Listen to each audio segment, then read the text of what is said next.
الملاحظه الثانيه يا حبايبي، تلاقي بعض الناس على الانترنت او اليوتيوب تلاقيه بيقول لك ايه ده انت بتقول ووتر، لا اسمها واتر ويعوج لك بقه كده. اقول لك انك لازم تبقى مستواك C1 عشان تتكلم انجلش، لازم يبقى النطق بيرفكت، الفلوينسي بيرفكت، الكلمات تستخدم كلمات بيرفكت، والكلام ده طبعا مش صح. وخير مثال اللقاء ده مع احترامنا الكامل والشديد لعمرو اديب، الا انه الكلمات مش احسن حاجه، النطق مش احسن حاجه، الا انه ويل سميث فهم الرساله وكان متفاعل معاه وبيضحك معاه. شوف. Yeah.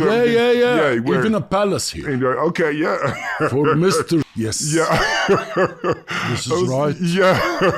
مش لازم تبقى بيرفكت عشان تتكلم انجلش، اتكلم بالمتاح وتطور بعد كده. وهنا يحضرني قول اخوك الدحيح، مش لازم تنتظر اللحظه المثاليه عشان تتكلم انجلش، ارمي نفسك. تبدا في الحاجه وخلاص. ايه يا ابو حميد ده؟ ايوه دي الحقيقه، ارمي نفسك. اتكلم بالمتاح وتطور بعد كده. لينك الحلقه كامل في اول تعليق.